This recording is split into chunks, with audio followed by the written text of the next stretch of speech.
welcome, Laurie, and thank you for your time.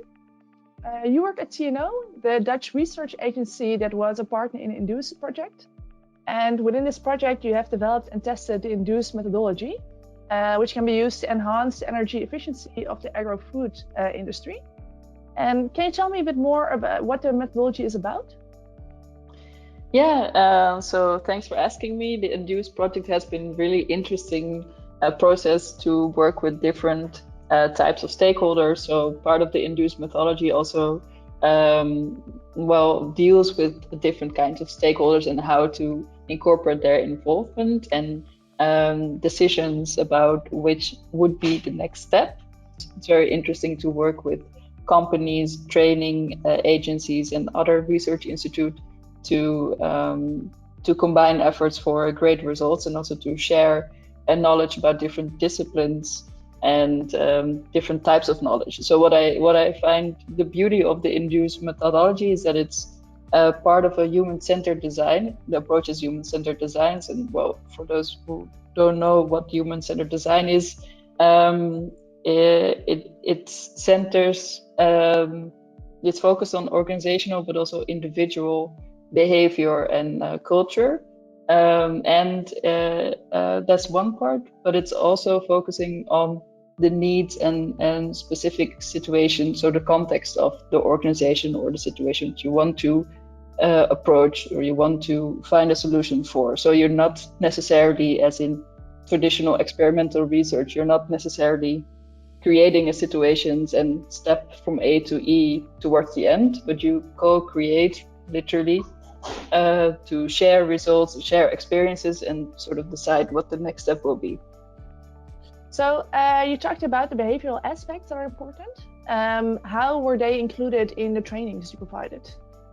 Yeah, good question. So basically, we decided what the training content would be based on different types of measurements, so energy scan, but also interviews and visits to the location, organizational culture scan, and also co-creation session with the pilot companies and the training companies to decide which drivers and barriers we would use and sort of give attention to in the training. So what the focus of the training would be was really determined together, but also in the way that the trainings were shaped, let's say, so the way that the trainings were given and how much people could participate. So like one of the techniques we used was the energy hunt. So people and employees in different parts of organizations, they go into a factory or part of the organization in groups, and they find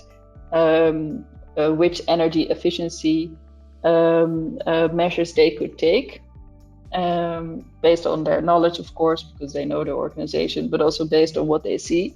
And then they shared with the group. So in that sense, the way of really combining efforts and different viewpoints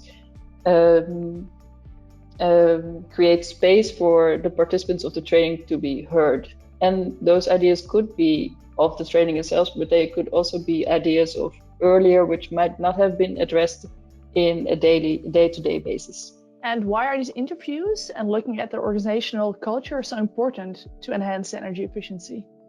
So if you take an energy scan, you don't really know, for example, how roles are divided between employees, or whether something on paper, so an agreement on paper of an energy manager to check certain rules and agreements yearly, whether it's actually done. So yeah, I mean, you can have a certain type of energy policy, or let's say agreements within a company of which the energy scan or ISO standards are a part of, but how people actually treat rules in a company, or how important protocols are, and who makes the decisions, for example, is important knowledge to actually know how to increase the chance of implementing energy efficiency measures. Yeah, super. Well, thank you. We are at the end of our time, so thank you again for your answers. And I'm looking forward to see where INDUCE will take us next.